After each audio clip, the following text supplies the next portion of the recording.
gaya-gayanya orang Sunda, homeah, hade kasema, hade congcot, hade bacot, hade gogok, hade tagok. Kan murah congcot, murah bacot. Nah, ini gaya. Nah, dari seluruh gaya itu saya mencoba mengartikulasikan itu lama, sehingga saya kenapa tidak terlalu terpengaruh dengan isu-isu sensitif yang bersifat agama, karena saya tuh punya keyakinan itu sejak lama, dan tesis itu sudah saya lakukan. Nah, saya ketika jadi wakil bupati, nyalon bupati, saya melawan tesis-tesis yang menurut saya tidak ngerti agama substansial. Ya sudah, menang kok. Nah, kemudian masuk lagi menjadi bupati periode kedua, itu juga saya tertinggi kok di Jawa Barat waktu itu. Dan saya konsisten pada kebudayaan, lingkungan, dan keberpihakan pada masyarakat kecil. Nah, tesis saya yang merubah jati diri itu di Pilgub kemarin. Itu jujur aja, saya mengkhianati tesis. Kenapa? Waktu itu teman saya udah dorong, jadi yakin aja pada Prim itu maju gubernur. Waktu itu saya sangat agak galau karena sentimen agama tinggi. Nah itu, dan kita punya keyakinan dengan bergabung pada Deddy Mizwar maka sentimen agama teredam. Ternyata memang alam mengatakan lain. Justru itu gugur, hancur gara-gara hashtag ganti presiden, dan di basisnya Pak Deddy semuanya kalah. Pak Deddy Mizwar. Kenapa? Yang persepsi publik Pak Deddy Mizwar itu tadinya adalah merupakan kelompok Hanan yang sensitif terhadap isu agama, dan kelompok itu waktu itu adalah pendukung Pak Prabowo, ya kan? Kemudian senangnya ganti presiden, ini dianggap yang anti ganti presiden dan kalah terutama di Depok, di Bogor, kemudian di Bekasi, di Kota Bekasi. Nah hari ini saya sih melihat ada kesadaran publik yang kuat karena dalam waktu 5 tahun Allah memberikan jalan bagi saya untuk menceritakan diri saya pada warga. Berceritanya lewat apa? Lewat konten media sosial yang itu saya tiap hari memang saya kerjanya keliling melalui YouTube. Saya menemukan berbagai hal yang dulu tidak terekam menjadi terekam, yang dulu tidak tersajikan menjadi tersajikan, kemudian membangun brand publik yang sangat kuat, yaitu keberpihakan pada rakyat kecil. Dalam konsep ini, saya hari ini jujur aja tidak menjalankan politik perencanaan. Dalam setiap hari saya itu hanya melayani undangan, dan itu tidak pernah berhenti. Undangan dari warga yang hajatan, undangan desa yang selamatan desa setiap hari, dan jujur aja sudah tidak berbiaya. Saya hanya mau datang, kemudian ngomong, balik lagi, semua sudah disiapkan oleh warga, dan warga merasa sangat bahagia bila saya datang. Karena apa? Karena culture-nya sudah dibangun. Makanya kalau kedekatan saya melebihi calon bupati setempat, wajar. Karena secara emosi, dan handphone saya itu dibuka, saya harus jawabin WA. Jadi kalau WA teman-teman nggak bisa saya respon sekaligus, karena sekali masuk WA itu bangun 500. Jadi saya harus naik mobil 2 jam, kemudian saya balesin satu-satu. Dan saya balesin itu saya layanin, sekedar sapa. Tapi kalau yang WA-nya sudah dijawab 2 kali masih WA lagi, saya tidak layanin lagi, karena saya tidak mungkin harus hanya 1 orang saya layani, banyak orang. Nah, kemudian orang bertanya lagi, apa sih hashtag? Nah, hashtagnya sederhana orang Jawa Barat itu. Mungkin nanti akan dirilis dalam lagunya Dul Sumbang. Dan Dul Sumbang itu sudah menyatakan sumpah setia untuk bareng sama saya sampai selesai.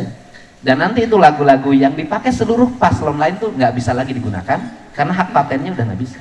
Dan itu punyanya Dul Sumbang. Nah, apa sih yang menjadi orang Jawa Barat mah hashtag itu saya ingat betul ya.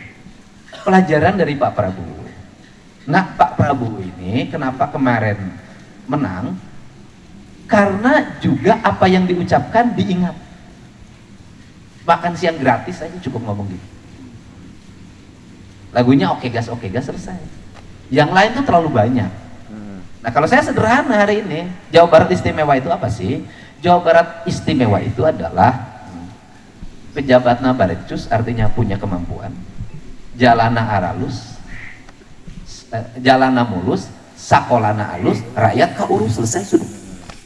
Segitu aja, nggak usah panjang-panjang. Karena itu sudah masuk dalam brand publik, dan itu sudah diambil oleh yang lain. Jalan lecir itu paten saya. Kenapa? Karena tahun 2008 saya mencalonkan bupati, tema tagline-nya 4, jalan lecir, cai ngalir, beteng buncir, buntu nyengir. Kalau bahasa canda ditambah lagi, kanyut ngacir.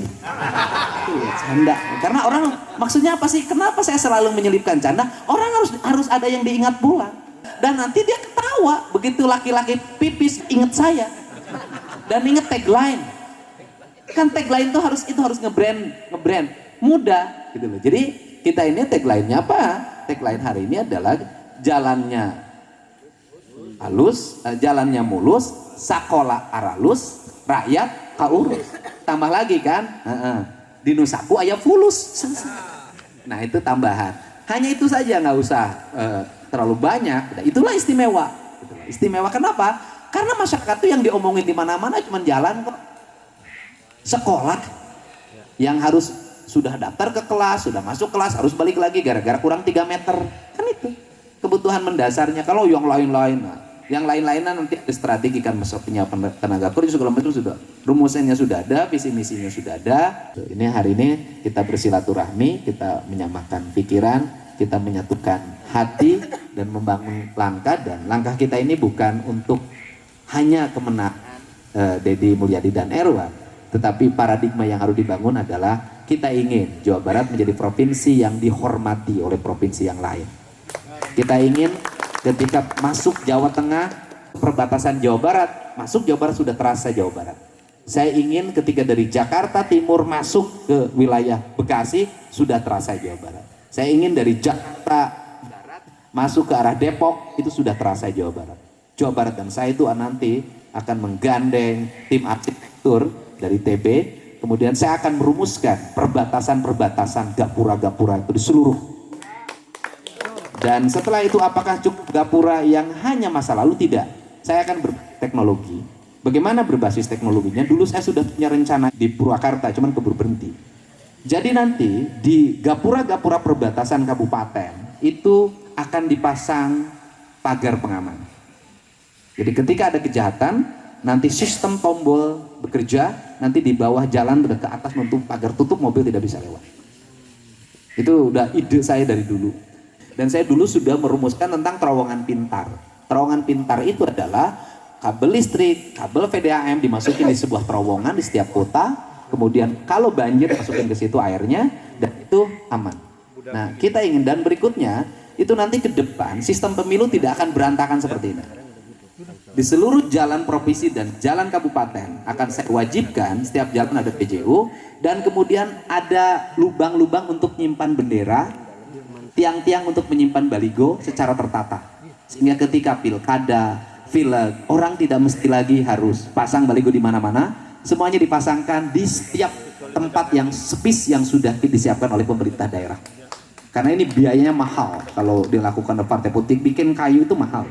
Nanti itu sehingga Bandung tuh tidak kelihatan sekarang semrawut, kota-kota tidak kelihatan semrawut, dan bisa lihat di sini karena kinerja saya dulu begitu. Nah ini saya ingin Jawa Barat itu menjadi provinsi yang tertata indah, sepenggal tanah dari surga itu betul, bukan hanya yang cantik itu temannya Pak Buki yang di Bandung, bukan hanya itu, kecantikannya harus semuanya, insya Allah lah. Nah, ini konsep pembangunan terintegrasi antara provinsi, kabupaten, dan desa.